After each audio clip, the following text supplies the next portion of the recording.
Welcome back to another episode of our Eagle Perspective podcast. We are once again today joined by our head of schools, Rod Gilbert, as we continue on in our Yard of Books series. And today we're going to dive into some historical fiction. Looking forward to it, Mike. Thanks for having me. I'm pretty excited about it because I love historical fiction. I do too. I'm also excited about it because we have a special guest this week in the marvelous Marvel Gest.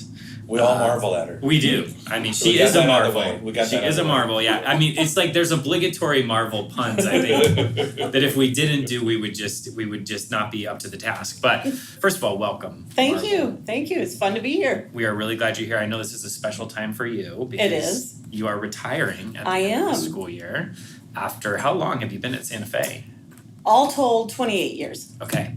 And you have 30 years of teaching, but 28 here. Okay. And you've taught in both the high school and the middle school. Yes. You were a principal for a time, yes. Correct? Okay. And a vice principal. Okay.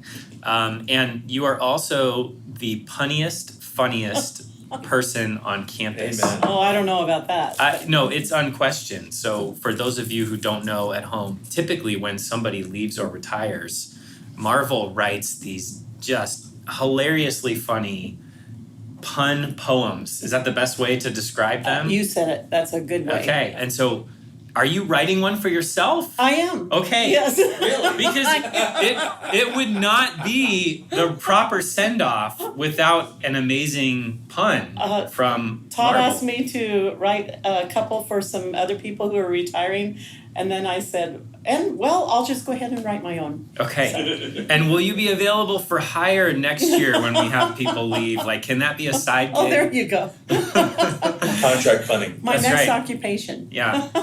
Okay, so you've brought the book today. I have. So why don't you tell us about the book that you have chosen? I love historical fiction. That's my favorite genre. And so I brought The Bronze Bow by Elizabeth George Speare. And it is a Newbery winner, and I have taught it every year. And it has so much in it. There's so much wonderful teaching tools, figurative language, all kinds of stuff I'll get into as we're talking, but I love it. It's a good book. And you've taught this most recently to seventh graders. Sixth graders. Sixth graders. Yes. Okay, so sixth graders. So Rod, you said you hadn't read this book. Yeah. And yet here it's on your Yard of Books podcast. So why put it in your Yard of Books? I read up to about chapter 11 over the Okay. weekend. And so when you're doing the podcast, don't spoil the ending. I won't. I don't know All right. what Daniel does. All right. I don't know what happens. Okay. But you were pretty taken by it. I'm very taken by it. It's been one of the books, both of my previous schools had it in the 6th grade. Oh, And interesting. so it's been one of those that my children read. And I'm sure it was always somewhere in my world that I should have read it, but hadn't for whatever reason. And I was looking for books to be in this Yard of Books that would be entry points to connect our age groups with our moms and dads. And so if moms and dads could see why this makes it to the short list, then I think it's good to put in the Yard of Books. I would add to it that when we pick a big book to read, like one of the huge books for each grade level, you've heard me say this, we don't read any good books here because there's so many excellent ones. Exactly. We don't have time to read the good books. And I would list this based on my 3 schools that I've attended. All 6th grade teachers always made sure this was on the list. I've not been as much of a historical fiction lover. Like, I like it, but like probably the best historical fiction for me was Farmer Boy, Laura Ingalls Oh, Wilder. I love that book. Yes. So can you give us a little bit of an overview of what the book's about? All right. This takes place in 1st century Israel, and it is the time of Jesus when the Roman Empire has occupied all of the Mediterranean, including Israel. And so some horrendous things have happened in the process of Rome overtaking all of the areas that it has. And it starts off with our main character, Daniel, who is what we would call a freedom fighter. Mm-hmm. And he's from the area of Israel called Galilee, and he is up in the mountains, and he is with a band of zealots up there, freedom fighters, who are plotting and planning to get back at Rome, to get Rome off of their backs. And so that kind of is a good setting for this time period. So we're talking right around 30, probably 32 or so. So Jesus maybe. is still alive? Jesus is still alive, Okay. and he makes appearances in this book, Okay. which to me makes it even more exciting because it places Jesus in a historical time frame where kids really don't have a time frame to put Jesus in. And so we have had a historical interdisciplinary unit that we've started to go along with history, and they can place Jesus and they know what was happening. And so when Jesus is talking in the New Testament, he's talking about when someone asks you to walk a mile, they go, all of a sudden they understand it from this story because it happens in this story where a Roman tells them to carry his pack for a mile. And they had to do it. It was by Roman law, they had to do it. So then all of a sudden that part of the scripture makes sense to them. They say, oh, that's why. That's why they do that. So bringing that context to the gospel in the Bible is a key part of this book, right? It is. I'd love to hear your comment on this. It crisscrosses into another genre of sort of coming of age fiction, where Daniel is prematurely forced into a lot more heartache and trauma because of some trauma in his life. So do you see it as sort of a coming of age book as well? Because that's what's intriguing me is his struggle from boyhood to manhood. Yes. And what's the good that he carries and what does he let go of? It truly is a coming of age book because he, as you were talking about, he suffers a horrendous trauma at the hands of the Romans in his life. His dad and his uncle are actually crucified as the Roman form of execution, and his mom then is at the foot of the cross for a couple of days and nights, and she dies about 2 weeks afterwards. And so he has committed himself, he has vowed before God that he is going to take revenge. And that's all he lives for. He states how old that. was he? He was 8. I couldn't tell. He was 8? Yes. Oh my gosh. And the book I don't think I opens realized when that. he's 18. Okay. Oh. So Yes. he's had 10 years Of hatred. of plotting vengeance. Yes. I didn't realize he was 18. And Okay. yes, and he, Interesting. many times in the book, it talks about that's all I live for. Yeah. It's, I'm going to get back, revenge. In fact, that is a major theme in the book is hatred and love. Hatred and love. And so it's interesting how he grows in this whole process. He, at the beginning, his big hero is a person who is the leader of the freedom fighters, the leader of the zealots up on the mountain. Rosh. And he and the other people believe that he is probably the Messiah because he's going to get Rome off their backs. Well, at one time Daniel said, I think he's the one. Yes. But did he mean politically, the sort of the zealot, like to free them for Roman rule, or did he mean salvation? Or he meant Or both. Yes. Okay, I missed that. I could tell the political side. I didn't see that. I couldn't tell if they were seeing him as a spiritual salvation. It's very interesting because they don't see Jesus as the Messiah, but they see Rosh as the Messiah. Why don't they? They Because run into him pretty early on, and he's speaking in the synagogue. Yes, he is a person of interest. But Daniel, when he listens to him, as soon as Jesus says, the kingdom is at hand, he's there. He's all excited. Let's go fight. Yes, but Jesus disappoints him because he leaves it there and he does not call them to action. He does not call them to or at least to go action against Rome. in the way that they want to. Exactly. It's a kingdom action. Exactly. It's different than political kingdom. They don't have an understanding of Jesus. In fact, they, along with the rulers of the synagogue, are mystified by him and they don't really know what's happening. And so it's a growth process that happens. And as they discover who is the Messiah and who is not. I'm just thinking for 6th graders, there's a whole great dialogue there for anybody around. So what happens when God isn't who I want him to be? Exactly. Right. It lends itself, that's one of the other things I love so much about this book. It lends itself to so much discussion. And just the themes itself, the freedom and chains, those are two big things. Metaphorical language. This is a lot of times the sixth graders first really deep dive into metaphorical language. And so when he says that he is chained to his forge, he's a blacksmith because he must stay there to support his family. At one point in time, Speare says he's home taking care of his grandmother and his sister, and the bars slide into place. Oh. So we talk about, are those real bars? So it's this walk into what metaphorical language is. Some more figurative language that the author excels in is personification. And they have some great examples.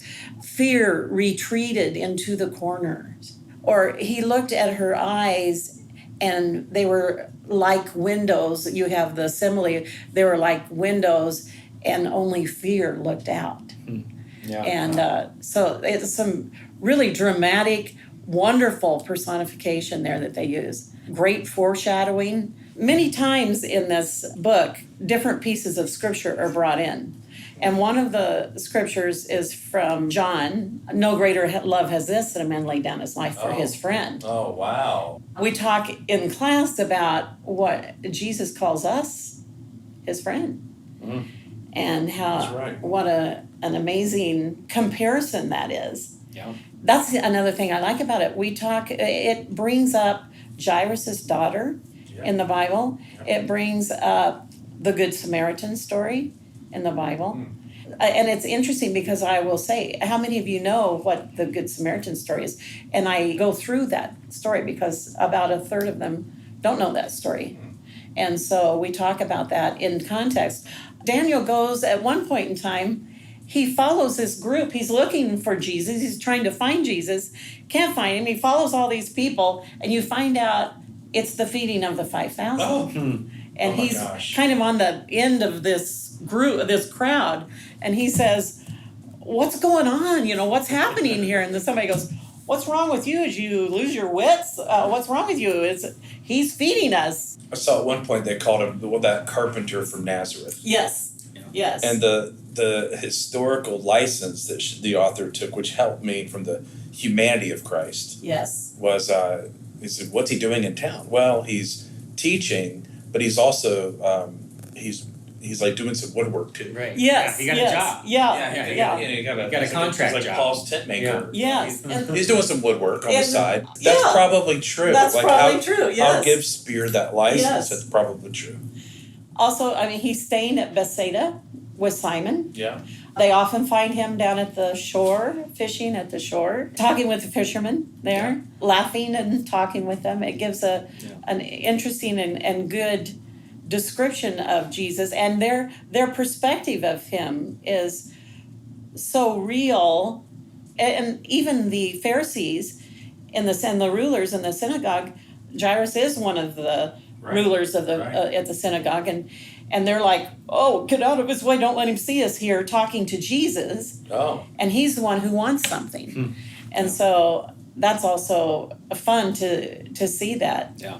Well, I can see just by watching you talk about it. I mean, it hits on so many things, Yes. right? Both from a English academic language learning standpoint, Yes. but has so beautifully woven in the gospel and the message of Jesus. So it must be fun to get to walk. your Oh my students goodness, through this. and to have license to do that, to talk about it so freely. That's a wonderful thing. It's interesting, one of the things they are talking about, Jesus is telling Daniel about the rich young ruler, and that comes to him and he says, just yesterday I had somebody who came up to me and said, "What should I do to follow you?" And he said, "Give up all you own and give it to the poor, and then you can follow me."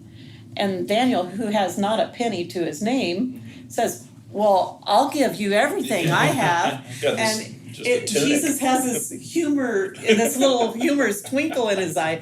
He goes, "Oh no, that's not what I would ask of you." Oh. He goes, "You must give up your hate." And that's such a teaching moment to us that's so fun in class. And they take it from this, that anything that comes between us and God. And I share with them, I said, I love my husband so much. Do you think I'm ever tempted to put him in the wrong place, to put him before God? And they were looking at me like, is this a trick question? I said, yes, I am. Or my daughter, am I tempted to put her in the wrong place? I love her so much. Am I tempted to do that? And so to each one of us, I mean, it could be soccer. It could be anything. Yeah. So you can see why I like it so much. It's so rich in discussion, rich in thematic parts to it, to talk about the language itself, the devices that she uses. You feel like you're there. Yes. When Joel and Thrace, when they first see Daniel Yes. and they have the food they decide to share with him, Yes. there's some sentence like, they offered him food and he was shocked. And then when they divided the portions up, they divided them up equally. Uh-huh. And then he was even surprised that they were sharing their food. Yes. And then it said, there was some phrase like, and it was the first time that his muscles began to relax. Yes. And I thought there's some kind of human magic about hospitality. Yes. It was just beautiful. They didn't know how uptight he was. They didn't know what he was going through. But she let us see how awfully upside down he was. Yes. Yes. And there's a lot to that, too, that it brings in. Jesus was such a lifter of women in the culture. I was telling the girls that, it was patriarchal society. And so they were somewhere around livestock, below or right above or somewhere around there. And so we talk about a dowry in here, and we talk about the Roman customs versus the Jewish customs, and how in that sometimes they would skimp with the woman. And so even in that example that you give, it was 3 equal portions. Oh, okay. And so that was I kind didn't of pick up on interesting the too. paternal side of it. Yeah. When you're teaching the book, is it all where the kids read it at home and come back and talk about it? Or do you do read alouds sometimes with this age group? You know what? This age group and this Lexile is a little too difficult on the average to read Explain it on their own. I know what you mean by Lexile. Explain that. Difficulty of vocabulary. Yes, right? Like, yes. There's a Lexile score for every book of literature. Exactly. Yes, And they take the vocabulary, the comprehension of it, they put it into a formula, and then they put it in hundreds. And so this is about a 900 on the Lexile, 900 to about 1,000. Okay. So I find that you can always read to your children higher level than you could have them read. Oh, voice inflections and where to emphasize. Absolutely. Context and the whole thing. I mean, I have a whole thing about reading with your children as far as the benefits of it, from all the way from the emotional benefit of them climbing up in your lap when they're little, being close to you, all the way through to listening to your parent do their phrases even, and the context, the inflection they use, and it goes all the way to family jokes, inside jokes. Oh. I cannot tell you how many inside jokes we have to this day with my 29-year-old daughter that we still do. She just the other day, she said, "What'd you make? Calf's foot jelly?" And we all laughed because when she was little, we read all the time, and as a family, not just one of us, but we read as a family. And so in Pollyanna, one of the things she does is she makes this calf's foot jelly, and she starts giving it to everybody. And so I had this idea that with every book, we would do a project.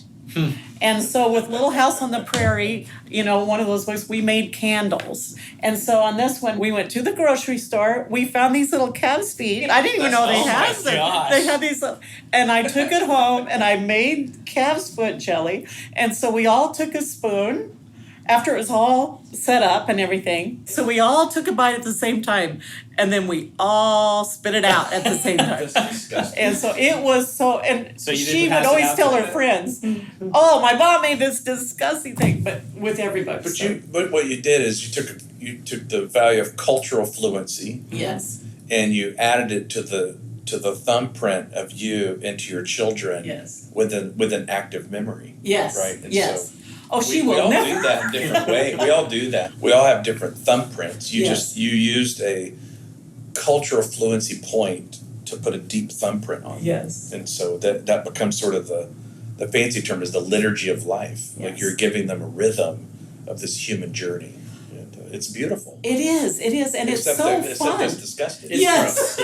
Yeah. Which I guess is part of the listen, fun. I'm grateful for traditions, but I'm glad my family didn't have that one. I think we made So- like Turkish delight one weekend. We did too. With We did Narnia. that. Did that go Turkish better? with Narnia. Okay. Oh my gosh, that was so good. Does she bring that up? No. So, as a genre, historical fiction, like you started the podcast by saying it's your favorite. Yes. And so, what if you were trying to win me over to it more? Like, are there other books of historical fiction that are just good entry points for other readers? Like, Oh my word. Well, historical fiction, the reason it's one of my favorites is like this. I learned so much about the time period. It just takes you through so much. She wrote a lot about New England oh, and the historical fiction of it's just the Witch of Blackbird Pond. Yes. And so, whether you're reading about the Underground Railroad or whether you're reading about Greece back in the time period, or one of my favorite areas, I love British Lit. That too, I learned so much. Do you have a historical Besides fiction Alexa. book for younger students that you could recommend? I mean, The Little House on the Prairie is a great historical fiction for. Like my Farmer Boy. Yes, Farmer Boy was one of my favorites out of that one. I remember where I was, I do too. where I was sitting when I read it in third grade. Oh, do you really? I do. I can Out of all physically of them. see myself Yeah. reading Farmer Boy in our friend's huge RV at a big 4th of July Air Force Thunderbirds Oh my air word. show, and it was a bunch of people on a picnic out of the airfield. And I crowded in there. I had to finish Farmer Boy to see how it ended up. Yes. And my dad was like, "Come on, the Thunderbirds are coming!" And Isn't that I have this imprint of Alfonso. Uh-huh. It was just so beautiful. I have a memory like that too. What's the book? Gosh, we read it in 4th grade. It's called like The Great Horn Spoon. Yes. Oh yeah. About the gold rush, right? Uh-huh. And, Oh, really? Yeah, and I remember in 4th grade, like the assignment was to read the first chapter, and I was sitting in my dad's study at night, and I read the entire book, and he let me stay up until like 1 a.m, right, finishing You had this to get thing. out. I was just so captivated. It was the first time I was ever like captivated by a book. That was your in That was it, yeah. And I remember going to school the next day very tired, and like proudly telling my teacher like I love this book. That was sort of like the beginning of reading Yes. for me, was that piece Yeah. of historical fiction. I always tell parents to get a blanket flashlight book. And I tell the kids that. All right, now I don't want you a blanket flashlight book. I don't want you to get a book that you go, oh, this is a snoozer. I want you to get a book. There are great books. I want you to get one that when your parents tell you to go to sleep at night, Oh. it's so good. But I'm not telling you to disobey your parents.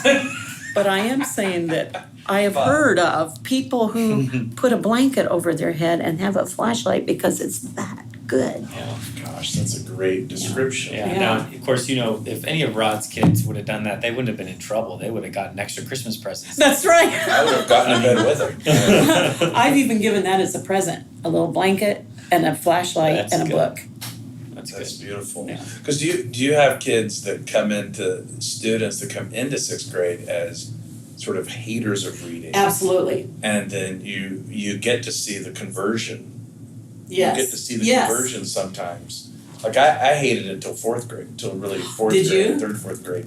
Between Farmer Boy and Danny Champion of the World by Roald Dahl. Oh yeah. And I was awakened. That one I read in Washington, D.C. on a family vacation. Isn't that I interesting? remember where I was in the Smithsonian. Wow. I remember telling my 6th grade science teacher, I just read the story of Albert Schweitzer. Oh. And I said to my science teacher, I think I'm going to be a doctor because I Wow. want to do what I remember it having an impact on my mind. But you see kids that go through like a conversion moment. Oh, absolutely. Where- And one of the best things for that is to have, not from me, but to have other kids, what is the best book you've ever read? And then have kids share that with each other. And then they start talking and, oh, yeah, I read that. And then other people, you could see, I said, did it give anybody ideas? Yeah, I want to, this guy said he'd never read a better book in his life. So I have another question then. So optimistically speaking, we live in a digital world where everything's coming so fast. Yes. More and more, higher and higher percentage of the kids that come into your room every day actually have a smartphone. Mm-hmm. So they can get to the whole world and all its nonsense in their pocket, which is a crisis. Do you find it harder to get kids to just go to a paper book, not a digital mechanism, but an actual paper book that smells like a library, and turn the pages and lose themselves in the pages where it's a slower pace than this new digital crisis that I love technology, but we're all learning how to manage it. But how would you respond? How are you using your class to try to win them over to not forget the paper world? What's interesting to me is that when it happens, when I see that come into my classroom, I can tell there are parents who are very involved in keeping them in a book. Or not.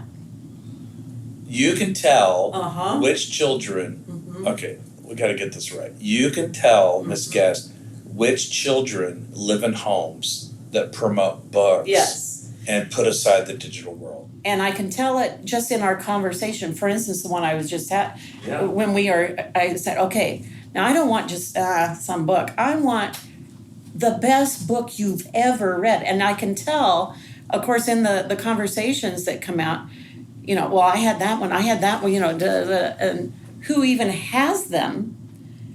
And one of the things is some of the parents are really good at making really good books available to them.